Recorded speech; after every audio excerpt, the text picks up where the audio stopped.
हाय दोस्तों, आप लोगों के लिए हमारे आसपास के पदार्थ फर्स्ट चैप्टर क्लास 9 का फर्स्ट चैप्टर जो है हमारे आसपास के पदार्थ उसका पूरा चैप्टर का क्वेश्चन आंसर लेके आया हूँ मैं।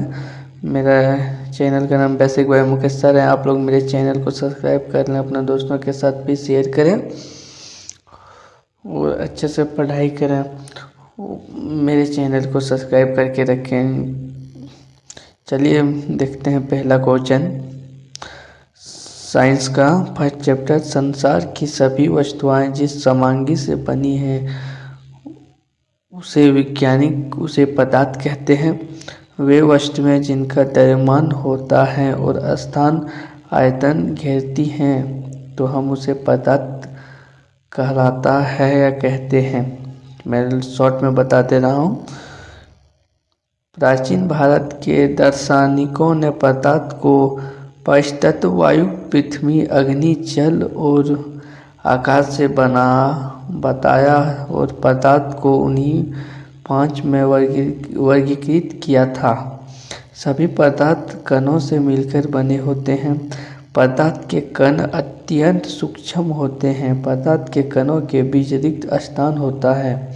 पदार्थ के कण निरंतर गतिशील होते हैं। पदार्थ के कण एक दूसरे को आकर्षित करते हैं। पदार्थ के कणों में गति ऊर्जा होती है और तापमान बढ़ने से कणों की गति तेज हो जाती है। आप लोग स्क्रीनशॉट ले लें और नोट्स बना के रखें आप लोग बच्चों। चलिए आगे देखते हैं आगे की क्वेश्चन। पदार्थ के कण अपने आप ही एक दूसरे के साथ अंत मिश्रित हो जाते हैं। ऐसा कणों के रिक्त स्थानों में समावेश के कारक होता है। तो विभिन्न पदार्थों के कणों का स्वर्ण मिलन विसरण कहलाता है। पदार्थ के कणों के बीच एक बल कार्य करता है। यह बल कणों को एक साथ रखता है। उसे अंतराकूल बल भी कहा जाता है। प्रत्येक पदार्थ में यह आकर्षण बल अलग अलग होता है। इन्हीं बलों के कारण पदार्थ की अवस्थाएं बनती हैं। पदार्थ की 3 अवस्थाएं होती हैं, ठोस, द्रव और गैस। पदार्थ की ये अवस्थाएं उनकी कणों की विभिन्न विशेषताओं के कारक होता है।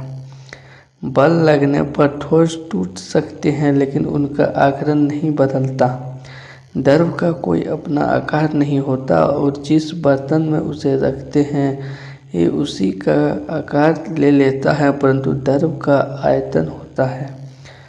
द्रव में ठोस, द्रव और गैस तीनों का विसरण संभव है। ठोस की अपेक्षा द्रवों में विसरण की दर अधिक होती है। यही कारण है कि द्रव अवस्था में पदार्थ के कण स्वतंत्र रूप से गति करते हैं। ठोस की अपेक्षा द्रव के कणों में रिक्त स्थान भी अधिक होता है। समझ रहे हो बच्चे आप लोग? अच्छे से समझें और स्क्रीनशॉट ले लें, लिख लें अपना कॉपी में। चलिए आगे देखते हैं अगला क्वेश्चन। ठोसों एवं द्रवों की तुलना में गैसों की संपीड्यता काफ़ी अधिक होती है। तापमान एवं दाब में परिवर्तन कर पदार्थ की अवस्थाएं बदली जा सकती हैं। जिस तापमान पर कोई पिघलकर द्रव बन जाता है वह ताप उस पदार्थ का गलनांक कहलाता है। गलने की प्रक्रिया यानी ठोस से द्रव अवस्था में परिवर्तन को संगलन भी कहते हैं। गलने की प्रक्रिया के दौरान गलनांक पर पहुंचने के बाद जब तक कोई पदार्थ पूरी तरह गल नहीं जाता तापमान नहीं बदलता है। चाहे उसमें भी और भी ऊष्मा दे दो या दे दी जाए तो पदार्थ के कणों के आघूर्ण बल को बदलने के लिए ताकि अवस्था में परिवर्तन हो सके। तापमान में बिना कोई वृद्धि दर्शाए पदार्थ उस अतिरिक्त ऊष्मा को अवशोषित कर लेता है। यह ऊष्मा पदार्थ में छुपी रहती है जिस गुप्त ऊष्मा कहते हैं। संगलन की स्प्रेड ऊष्मा वायुमंडलीय दाब पर 1 kg ठोस को उनके गलनांक पर द्रव बदलने के लिए जितनी ऊष्मा ऊर्जा की आवश्यकता होती है उसे संकलन की प्रस्तुत ऊष्मा कहते हैं। वायुमंडलीय ताप पर वह तापमान जिस पर द्रव उलझने के तापमान पदार्थ के वजन कहलाते हैं। जल का कठिन 100 सेल्सियस रहता है। द्रवावस्था में परिवर्तन हुए बिना ठोस अवस्था से सीधे गैस और वापस ठोस में बदलने की प्रक्रिया को ऊर्ध्वोत्पादन कहते हैं। पदार्थ के कणों के बीच दूरी में परिवर्तन होने के कारण पदार्थ की विभिन्न अवस्थाएं बनती हैं। चलिए आगे देखते हैं हम। पहला क्वेश्चन, निम्नलिखित में से कौन से पदार्थ हैं? कुर्सी, वायु, स्नेह, गंध, घृणा, बादाम, विचार, शीतल पेय, इत्र, सुगंध। तो उत्तर कुर्सी पदार्थ हैं, वायु, बादाम और शीतल पेय आदि पदार्थ हैं। चलिए अगला क्वेश्चन देखते हैं। निम्नलिखित परीक्षण के कारण बताइए। तो गरम खाने की गंध कई मीटर दूर से ही आपके पास पहुंच जाती है, लेकिन ठंडे खाने की महक लेने के लिए आपको उनके पास जाना पड़ता है। उत्तर देखते हैं। आंसर, यह पदार्थ के कणों की विशेषताओं का गुण है। जो तापमान बढ़ने से इनके कणों की गति ऊर्जा बढ़ जाती है और ये कण गति ऊर्जा बढ़ने से गर्म खाने की महक ठंडे खाने की अपेक्षा तेजी से हमारे पास पहुंचता है। अगला क्वेश्चन, स्विमिंग पूल में गोताखोर पानी काट पाता है तो उसके पदार्थ का कौन सा गुण प्रेक्षित होता है? तो यह क्रियाकलाप यह दर्शाता है कि पदार्थ के कणों के बीच रिक्त स्थान होता है। यदि पदार्थ के कणों के बीच रिक्त स्थान नहीं होता तो गोताखोर पानी को नहीं काट पाता। चलिए अगला क्वेश्चन देखते हैं। 4 नंबर क्वेश्चन, पदार्थ के कणों की क्या विशेषताएं होती हैं? उत्तर, पदार्थ के कणों की निम्न विशेषताएं होती हैं। पदार्थ के कणों के बीच रिक्त स्थान होता है। पदार्थ के कण निरंतर गतिशील होता है। पदार्थ के कण एक दूसरे को आकर्षित करते हैं। अगला क्वेश्चन, किसी तत्व के द्रव्यमान प्रति इकाई आयतन को धनत्व कहते हैं। धनत्व द्रव्यमान आयतन बढ़ते हुए धनत्व में क्रम में निम्नलिखित को व्यक्तिगत करें। वायु, चिमनी का धुआं, शहद, जल, चाक, रुई और लोहा।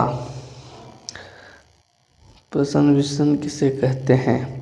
विश्लेषण किसे कहते हैं? दो विभिन्न पदार्थों के कणों का स्वतंत्र मिलना विश्लेषण कहलाता है। गलना किसे कहते हैं? वह ताप जिस पर कोई पदार्थ गलना शुरू कर देता है वह ताप उस पदार्थ का गलना कहलाता है। क्वथनांक किसे कहते हैं? वह ताप जिस पर कोई पदार्थ उबलना शुरू कर देता है वह ताप उस पर ताप क्वथनांक कहलाता है। शुष्क बर्फ किसे कहते हैं? ठोस कार्बन डाइऑक्साइड को शुष्क बर्फ कहते हैं। पदार्थ की अवस्थाएं परिवर्तन के लिए उत्तरदायी कारक का नाम लिखिए। पदार्थ की अवस्थाएं परिवर्तन के लिए उत्तरदायी कारक हैं ताप। पहला ताप हो गया, दूसरा ताप हो गया।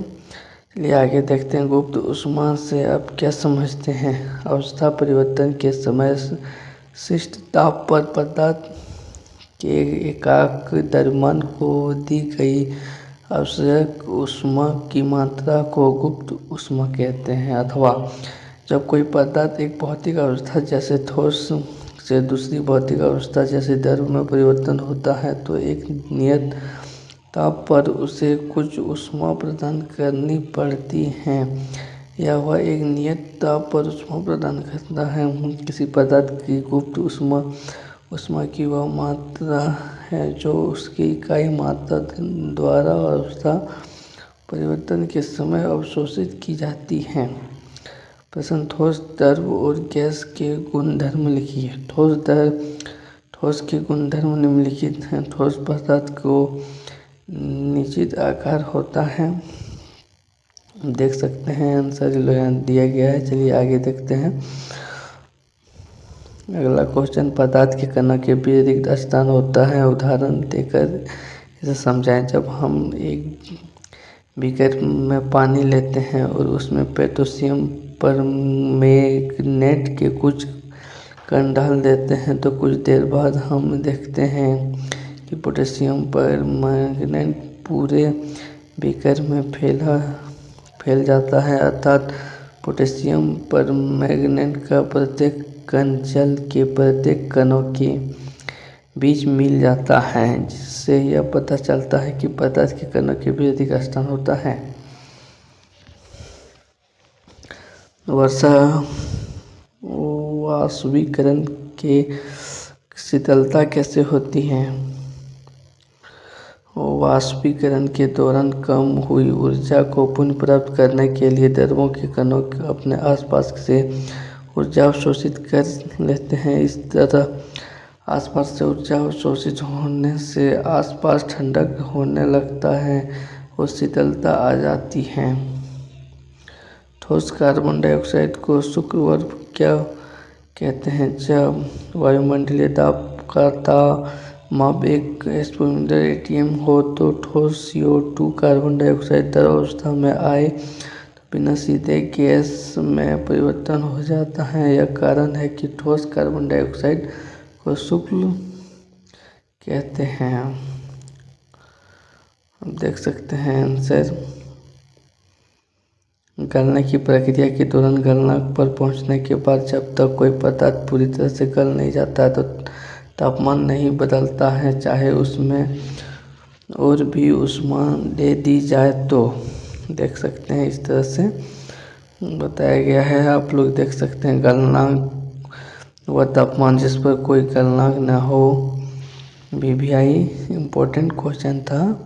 आप लोग सब बच्चे स्क्रीनशॉट ले लें, याद कर लें, कॉपी में नोट करें। आप लोग का एग्ज़ाम 2026 में फरवरी में ही हो जाएगा। चलिए आप लोग मेरे चैनल को सब्सक्राइब कर लें।